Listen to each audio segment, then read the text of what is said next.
पाकिस्तान में एक और रिकॉर्ड बना दिया गया है, लेकिन ये सिर्फ 9 महीने में इनकम टैक्स जमा करने का रिकॉर्ड है जो 391 अरब रुपए वसूल किया गया है। और ये तनख्वाहदार तबके से वसूल किया गया है जो मुल्की टैक्स का 10% बनता है, जबकि ताजिरों ने इस दौरानिए में सिर्फ 26 अरब रुपए का टैक्स अदा किया। माली साल के 9 महीनों में जहां एक सैलरीड पर्सन ने बिलफर्ज अगर 100 रुपए टैक्स दिया है तो उसके मुकाबले में ताजिर की जानिब से सिर्फ 60 पैसे टैक्स दिया गया। यानी ये गैप आप देख सकते हैं। सैलरीड क्लास की जानिब से 391 अरब की अदायगियां पिछले साल के 9 माह के मुकाबले में 23 अरब ज्यादा हैं। जुलाई से मार्च के दौरान एफबीआर ने इनकम टैक्स की मद में 4.1 ट्रिलियन रुपए जमा किए थे, जिसमें तनख्वाहदार अफराद का हिस्सा तकरीबन 10% के करीब है। हुकूमत ने माली साल 2025 के लिए सैलरीड क्लास से 75 अरब इजाफी इनकम टैक्स का हदफ रखा था, लेकिन माली साल में अभी 3 माह बाकी हैं और ये रकम पहले ही 140 अरब रुपए से तजावुज कर चुकी है।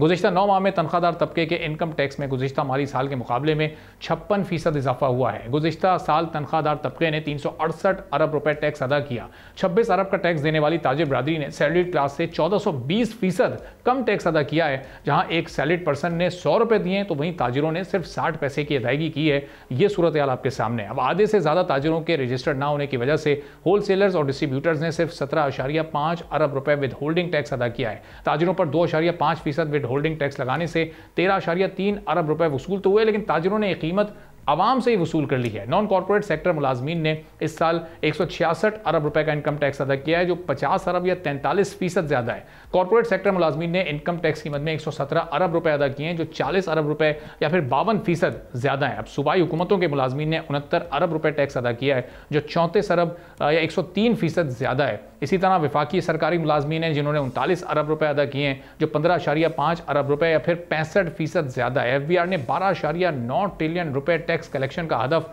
जो रखा था, उसमें अभी भी 700 अरब से जायद का शॉर्टफॉल मौजूद है। तो अब आईएमएफ ने टारगेट कम करते हुए 12.3 ट्रिलियन कर दिया है, लेकिन साथ ही खबर यह भी आई है कि बजट में 1.3 ट्रिलियन के इजाफी टैक्स लगाने के बावजूद एफबीआर सिर्फ 11.7 ट्रिलियन रुपए ही वसूल कर सके। तो अब अगले साल तो ये टारगेट्स भी बड़े रखने का सोचा जा रहा है। और फिर जो इस वक्त मौजूदा एक सूरत हाल बनी हुई है टेंशन की खित्ते में, उसके क्या कोई असरात मुरतब हो सकते हैं और वो उससे मामलात किस जानिब जा सकते हैं। सब्सक्राइब करें और बेल दबाएं ताकि कोई खबर रह न जाए।